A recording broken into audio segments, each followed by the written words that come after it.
మనతోని ప్రస్తుతం మనం కాంగ్రెస్ భవన్లో ఉన్నాం. మనతోని ప్రస్తుతం పీసీసీ అధికార ప్రతినిధి వేణుగోపాల్ యాదవ్ ఉన్నారు. నమస్తే అన్న. మొత్తం రాష్ట్ర రాజకీయం అంతా కూడా గద్దర్ చుట్టూ తిరుగుతుంది, ఇటు రైతు భరోసా చుట్టూ తిరుగుతుంది.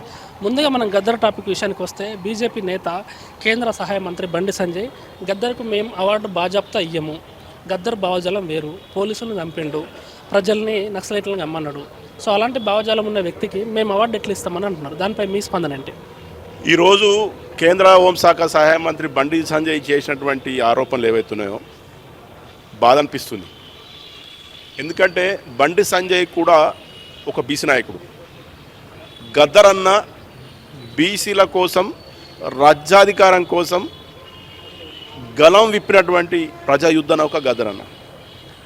గద్దర్ అన్నకు కేంద్ర ప్రభుత్వం అవార్డు ఇస్తుందా ఇస్తలే అనేది ఒక విషయం పక్కకు పెడితే, ఈరోజు బండి సంజయ్ మాట్లాడిన తీరును చూస్తే కొంత బాధ అనిపిస్తుంది. అంటే బండి సంజయ్ మాట్లాడిన మాటలు నీ వ్యక్తిగతమా లేకపోతే భారతీయ జనతా పార్టీ విధానమా? అంటే నీ మాటలను బట్టి చూస్తే నీ బీజేపీ విధానం అని స్పష్టంగా అర్థమవుతుంది. మేము గద్దరన్నకి ఎట్లు ఇస్తాం, దేనికోసం ఇస్తాం, భారతీయ జనతా పార్టీ కార్యకర్తలను చంపినోడు, పోలీసులను చంపినోడు అని చెప్పేసి మాట్లాడండి. ఆయన ఒక ప్రజానాట్య మండలిగా, ఒక ఒక సామాజిక ఉద్యమకారుడిగా కోణంలో చూడాలి. కానీ ఆయననే బోధం పెట్టేసి ఈ రాజకీయం అనేది చేస్తున్నటువంటి బండి సంజయ్ విధానం, ఈ విధానాన్ని కాంగ్రెస్ పార్టీ తీవ్రంగా వ్యతిరేకిస్తుంది. అదే మాదిరిగా ఈ రాష్ట్రంలో నేను ఇప్పుడు కూడా చెప్తున్నా, ప్రత్యేక రాష్ట్రం కోసం, ఉద్యమం కోసం గలం విప్పినటువంటి ఉద్యమ నాయకుడు, ప్రజాయుద్ధ నాయక గద్దర్ అన్న. ఒక దళిత జాతి, బహుజన జాతి బిడ్డ అయినటువంటి నాయకుడు. తనకు కులం లేదు, మతం లేదు, ఏం లేదు. ఒక పేదవాడి కోసం, చెప్పు కోసం పాట పాడిండు, అంగి కోసం పాట పాడిండు. గతంలో 10 సంవత్సరాల టీఆర్ఎస్ పరిపాలనలో కనీసము అపార్ట్మెంట్ ఇవ్వలేని దరిద్ర పరిపాలన కూడా అవమానపడ్డటువంటి నాయకుడు మన గద్దర్ అన్న. అలాంటి వ్యక్తి మీద, అలాంటి యుద్ధ నౌక మీద నువ్వు మాట్లాడినటువంటి తీరు బండి సంజయ్, నువ్వు ఒక బీసీ నాయకుడు అయి ఉండి కూడా ఒక బహుజన జాతి బిడ్డ మీద నువ్వు మాట్లాడినటువంటి దాన్ని బహుజనవేత్తలు, దళిత బహుజనులు, ఉద్యమకారులు, మేధావులు, విద్యావంతులు ఎవ్వరు కూడా ఉపేక్షించరు. నువ్వు తక్షణమే వెనక్కు తీసుకోవాలని చెప్పేసి మేము డిమాండ్ చేస్తున్నాం.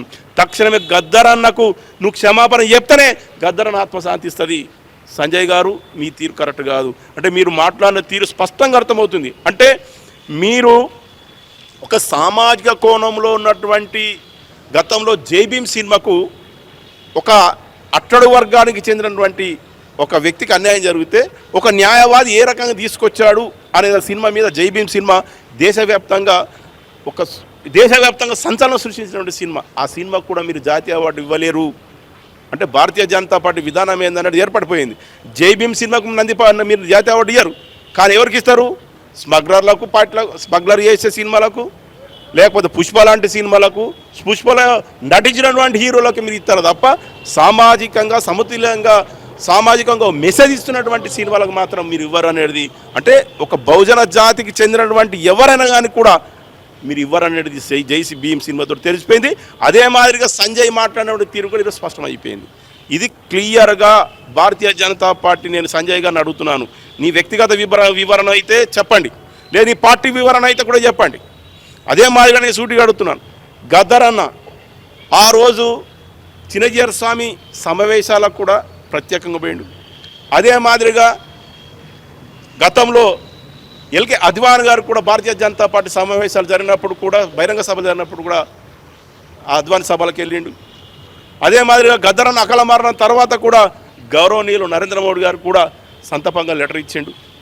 అంటే వాళ్ళు చూడలేని వివక్ష, వాళ్ళు ఆలోచించలేని ఆలోచన నువ్వెందుకు చేస్తున్నావు అని అడుగుతున్నాను. అంటే ఆయన విధానం ఏ రకంగా అనిపించిందని అంటే, తెలంగాణ రాష్ట్రంలో ఒక సంచలనం కోసం చేస్తున్నాను అనేది ఒకటి అనిపిస్తుంది. అంటే బండి సంజయ్ గారు వ్యక్తిగతంగా ఆలోచన చేసిందంటే ఆలోచన ఏర్పడిపోతుంది. కానీ బీజేపీ విధానం మాత్రం ఆయన వ్యక్తిగతంగా ఆలోచన కాదని నేను అనుకుంటున్నాను. ఎందుకంటే కేంద్ర ప్రభుత్వంలో ఒక కేంద్ర హోంశాఖ సహాయ మంత్రి ఉన్నాడు, పరిపాలన విధానం ఉన్నాడు కేంద్ర ప్రభుత్వంలో. కాబట్టి ప్రభుత్వ విధానంగా ఏర్పడుతున్నది, అదే మాదిరిగా వాళ్ళ పార్టీ విధానంగా ఏర్పడుతుంది. కాబట్టి సంజయ్ గారు గద్దర్ అన్న మీద గద్దర్ అన్నను ఒక లెఫ్ట్ వాదిగా చూడకద్దు. గద్దర్ అన్న ఒక లెఫ్ట్ వాది చూస్తే మీ ఈటల రాజేందర్ కూడా లెఫ్ట్ వాదిగా ఎందుకు చేర్చుకున్నాను అడుగుతున్నా. అదే మరిగా భారతీయ జనతా పార్టీ నాయకులు అంటున్నారు, ఈ మధ్యన ఈటల రాజేందర్ గారు కూడా భారతీయ జనతా పార్టీ రాష్ట్ర అధ్యక్షుడు వస్తుందని చెప్తున్నారు. మరి లెఫ్ట్ ఉద్యమాల నుంచి ఏబీ పోలను యూనివర్సిటీలో పొల్లు కొట్టినటువంటి నాయకుడు ఈటల రాజేందర్ గారు పీడిఎస్ ఉద్యమ నాయకుడుగా, మరి అలాంటి నాయకుడు పార్లమెంట్ మెంబర్ ఎత్తిని మీరే కదా. మరి అలాంటి నాయకుడు జాతీయ బీజేపీ స్టేట్ అధ్యక్షుడు ఇస్తారని చెప్పి అంటున్నారు. మరి అలాంటి నాయకుడు ఎట్టి ఇస్తున్నారు? ఆయన ముద్దు వచ్చిండు, ఈయన ముద్దు రాలేదా? అంటే ప్రజల కోసం చైతన్యవంతం కోసం పోరాడినటువంటి గలమిప్పినటువంటి గదరణ మీద ఎవరు మాట్లాడినా అది మంచిది కాదు. నేను తక్షణమే మా కాంగ్రెస్ పార్టీ తరఫున డిమాండ్ చేస్తున్నాం, సంజయ్ గారిని హెచ్చరిస్తున్నాం. మీరు అన్న మాటలు వెనక్కి తీసుకోండి, క్షమాపణ చెప్తేనే గద్దరను ఆత్మశాంతిస్తుంది. దీన్ని ఎవ్వరు ఉపేక్షించరు.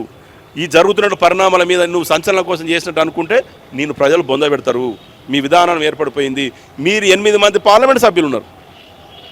పార్లమెంట్ సభ్యులు ఇంతవరకు ఈ రాష్ట్రం తెలంగాణ రాష్ట్రం కోసం ఎన్ని నిధులు తీసుకొచ్చారో దాని మీద చర్చకండి.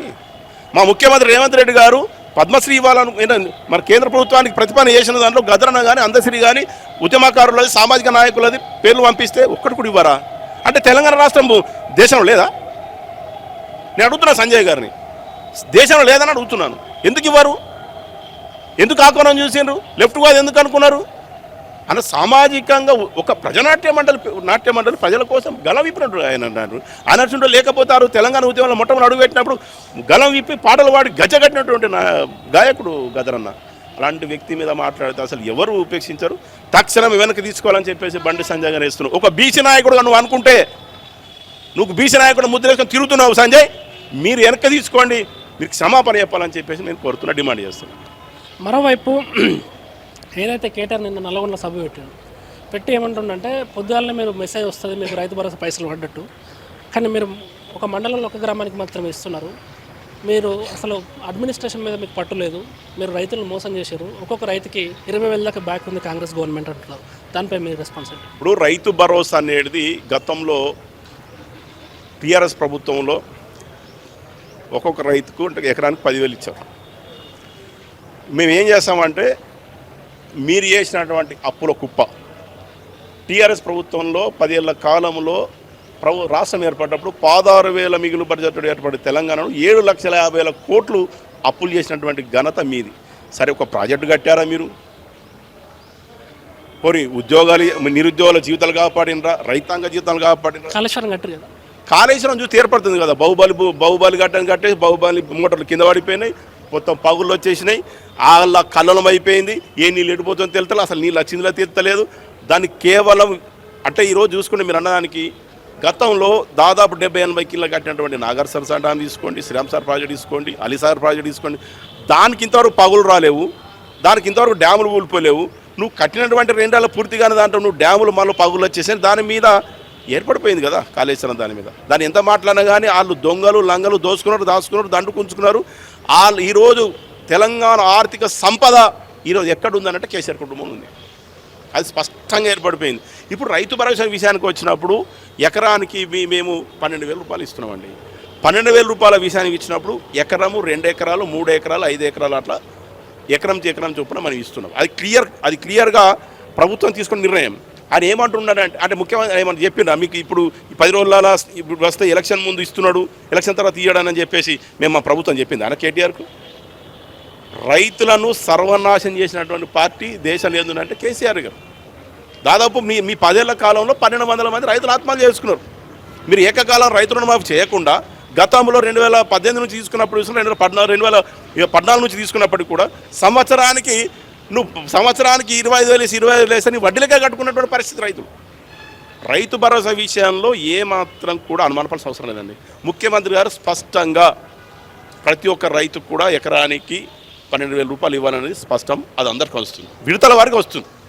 విడతల ఎకరం 2 ఎకరాలు 3 ఎకరాలు వస్తుంది. పూర్తి స్థాయిలో మాత్రం చేస్తాం. కేటీఆర్ చేస్తున్న ఆరోపణలు ఏంటంటే వాళ్ళ కుటుంబంలో వాళ్ళ ఆధిపత్యం కోసం హరీష్ రావు గారు, కేటీఆర్ గారు, కవిత గారు వాళ్ళ ఆధిపత్యం కోసం ఏదో ఉపదుంపుడు కార్యక్రమాలు అసలేని రాజకీయాలు చేస్తున్నారు తప్ప రైతులకు పూర్తి స్థాయి న్యాయం చేసేది కాంగ్రెస్ పార్టీ, కాంగ్రెస్ ప్రభుత్వం రేవంత్ రెడ్డి గారి నాయకత్వం చేస్తుంది స్పష్టంగా. ప్రజలందరూ సంతోషంగా ఉన్నారా మీ పాలనలో? ఎందుకు లేరు చెప్పండి. ఇప్పుడు చూడండి, 10 ఏళ్ల నిరుద్యోగుల సంగతి తీసుకుందామండి. 10 ఏళ్ల కాలంలో ఒక గ్రూప్ అని వేశారండి. 10 ఏళ్ల కాలంలో నిరుద్యోగులు మీరు ఉద్యోగాలు ఇవ్వకుండా గ్రూప్ 1 పేపర్గా తీసుకున్న గ్రూప్ 2 తీసుకున్న లీకేజ్ చేసినటువంటి ప్రభుత్వం మీది కాదా? లీక్లో ప్రభుత్వం మీది కాదా? ఎంసెట్ 4 సార్లు లీక్ చేసినటువంటి దరిద్రుల మీ పార్టీ టీఆర్ఎస్ పార్టీ కాదా? ఈరోజు ఎంసెట్ అయినా గ్రూప్ 1 అయినా గ్రూప్ 2 అయినా ఏదైనా కానీ నిష్పక్షంగా వ్యవహరిస్తున్నటువంటి ప్రభుత్వం రేవంత్ రెడ్డి గారి ప్రభుత్వం. దాదాపు 60 రోజులలో 8,500 ఉద్యోగాలు ఇచ్చినటువంటి ప్రభుత్వం డిఎస్సిలో 60,000 అంటే 60 రోజుల్లో నోటిఫికేషన్ ఇచ్చేసి డిఎస్సి ఉద్యోగాలు అంటే 8,500 ఉద్యోగాలు ఇచ్చినటువంటి ప్రభుత్వం ఈరోజు రేవంత్ రెడ్డి గారి ప్రభుత్వం. మీరు అదే మాదిరిగా గ్రూప్ 1 తీసుకోండి, గ్రూప్ 2 తీసుకోండి, నిరుద్యోగులు కూడా సంతోషంగా ఉన్నారు. అదే మాదిరిగా ఇప్పుడు చూడండి డైట్ ఛార్జీలు తీసుకోండి. సంక్షేమ హాస్టల్లో పేద విద్యార్థుల పరిస్థితి 10 ఏళ్లలో ₹1 పెంచినావా కేసీఆర్ అని అడుగుతున్నాం. నీ ప్రభుత్వం పెంచిందని అడుగుతున్నాం. కేసీఆర్ ప్రభుత్వం పెంచిందా? ఈరోజు 40% పెంచినటువంటి ప్రభుత్వం రేవంత్ రెడ్డి ప్రభుత్వం, కాంగ్రెస్ ప్రభుత్వం పేదోడు ప్రభుత్వము. ఇంకోటి చెప్తున్నాను, 10 ఏళ్ల పరిపాలనకు ఈ రోజు ఉన్నటువంటి కాంగ్రెస్ ప్రభుత్వం పరిపాలనకు తేడా తీద్దాం. ఆ రోజు నీ సచివాలయం గడితే కనీసం ప్రతిపక్ష నాయకులను కూడా లోనికలు తీసుకోలేని ఘనత చరిత్ర మీది. దరిద్రులు మీరు. కనీసం ప్రతిపక్ష నాయకులను కూడా రానియలేరు. కనీసం ఒక సామాన్య పౌరుడు కూడా మీరు రానియలేరు సచివాలయానికి.